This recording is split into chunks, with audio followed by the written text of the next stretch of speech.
a lot, Rudolf, for your presentation. It's very insightful. We've also handed Rudolf the Woolworths voucher to continue his spending at Woolworths. We now get to a section on our industry technology, and it's a privilege to invite to the podium Cansu for a presentation on zero waste policy in abattoirs. Welcome, and thanks a lot for your presentation.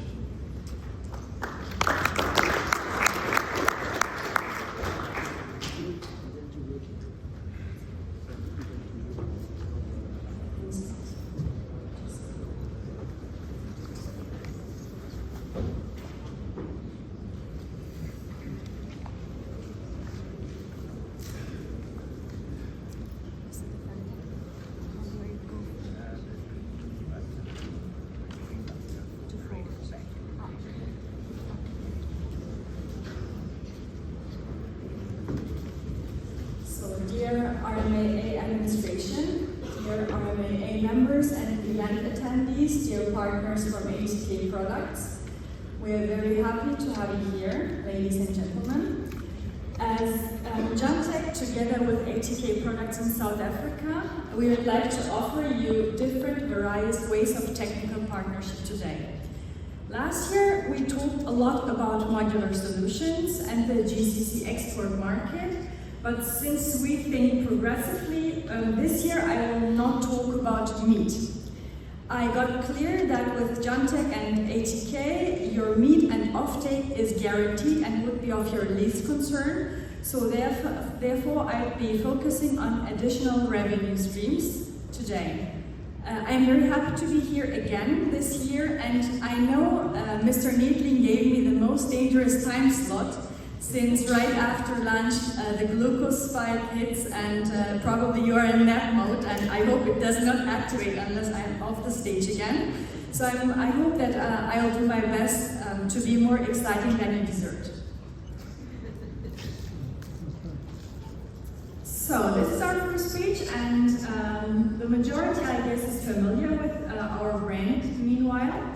And we are known for building sustainable meat value chains. If you would ask me why Cantek/ATK, we would say that because we are aware of the meat industry, and meanwhile we are also known for not building only abattoirs, but for creating end-to-end working business model that run efficiently and drive high profitability. So as said, from modular units to integrated complexes, we tailor solutions to your needs. And our track of record spans Europe, from Europe to Africa to Far East, and we help clients to turn byproducts into sustainability goals.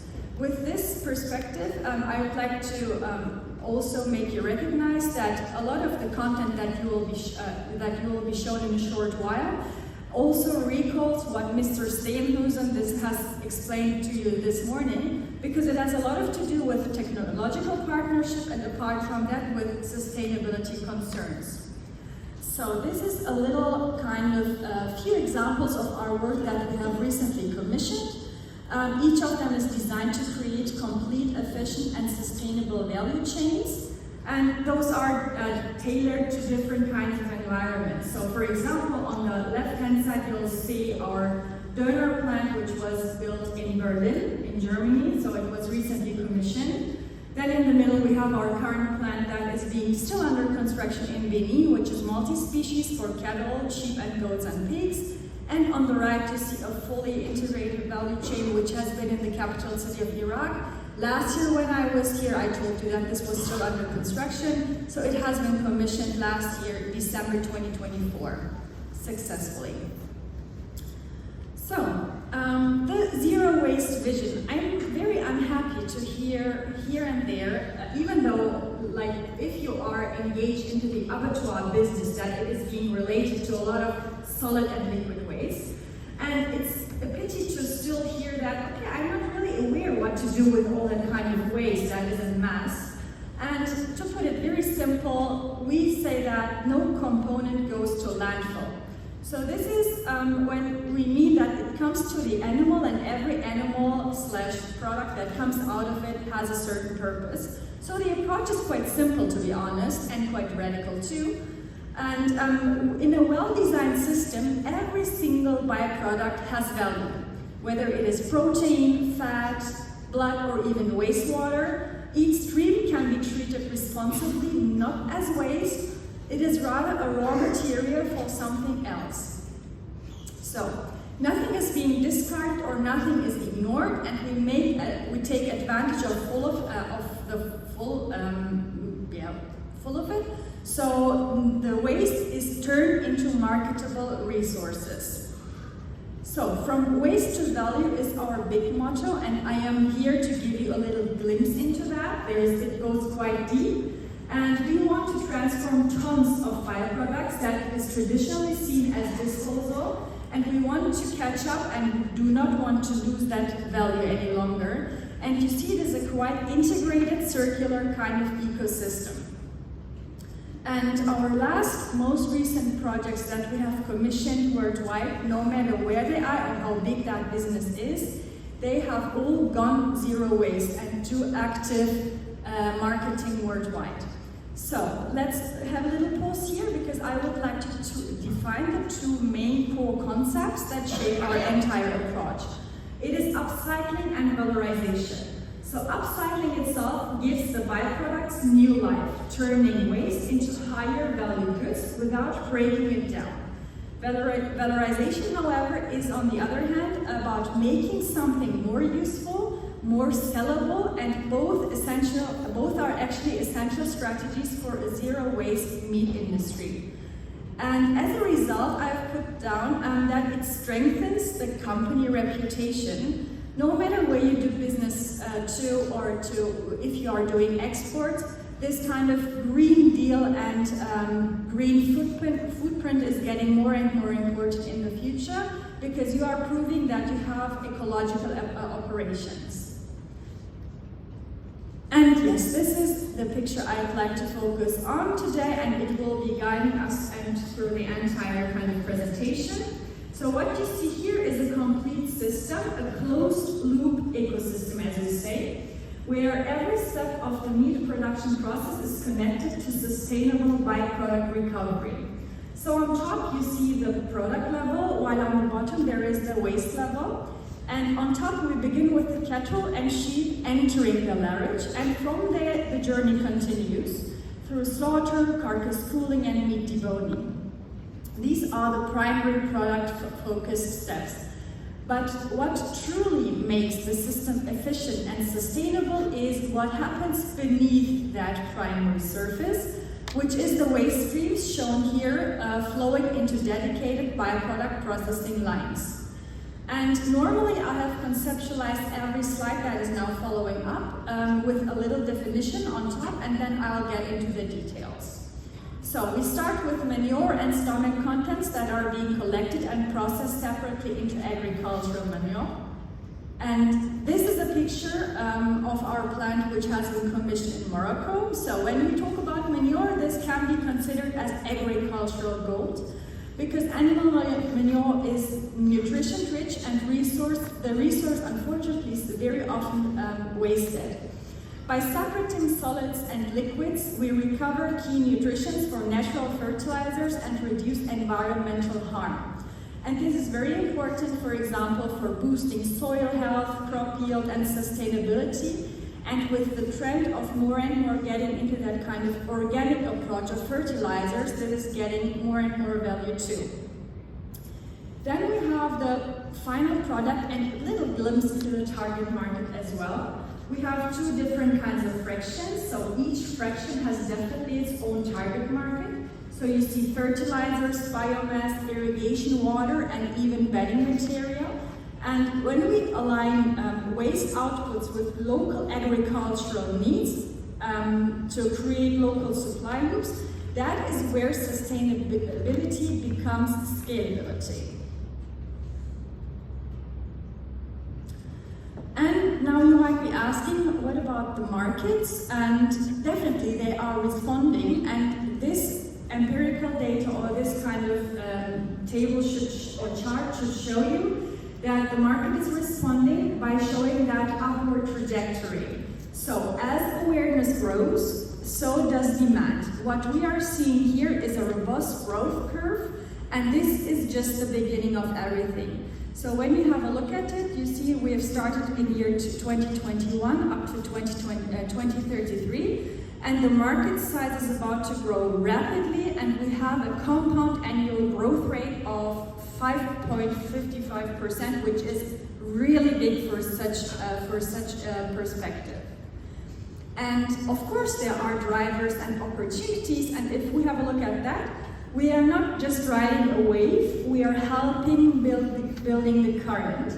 So this sector has kind of a momentum, essential demand, innovation potential, and still so much space for development too.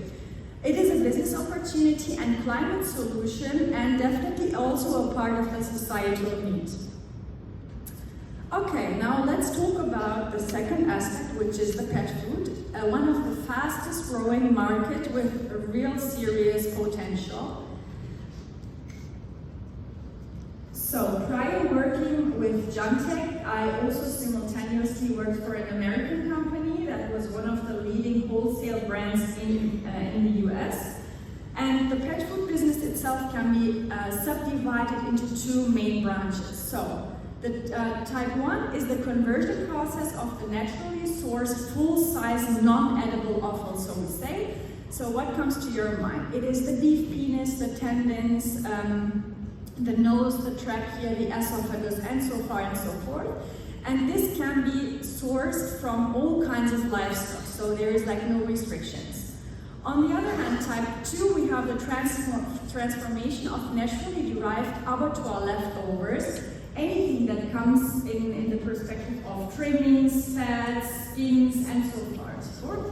So this is that is being transformed into pet food output. So both of these typologies are highly profitable and revenue generating sustainable final products. And there are of course some different separations. So first of all, type 1, this solution is built for efficiency. It has a relatively low capex and opex.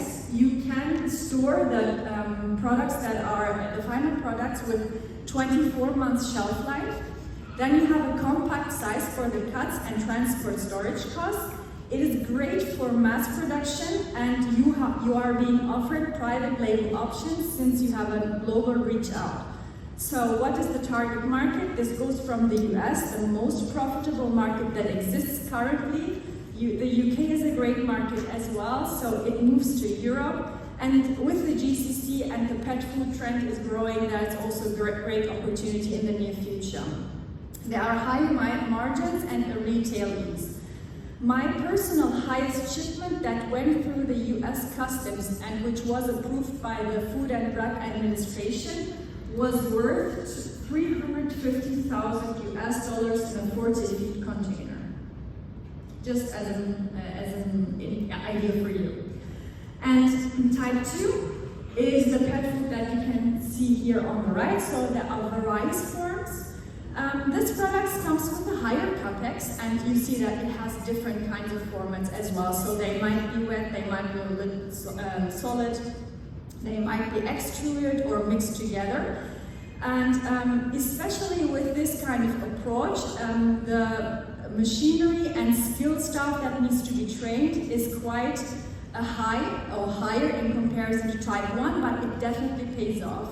You are producing a product that is premium, that enables you to get very high price points and to have strong market potential, as well as you can see that the brand image and high visibility retail is really boosted.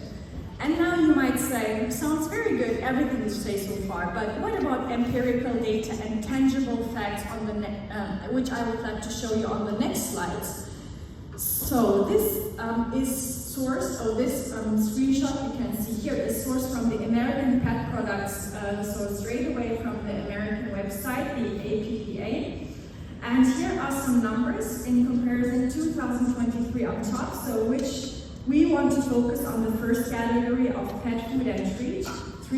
So in 2023, the actual sales in the US market only has been $64.4 billion US dollars, while in the next year, in 2024, the projected sales were $66.9 billion US dollars. So even in 1 year, there has been a massive increase.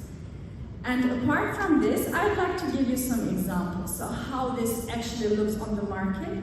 So this is examples for type 1. So for example, if you have a look at the first, I have, by the way, since I do not want to do any kind of promotion or something, I removed all the brands here.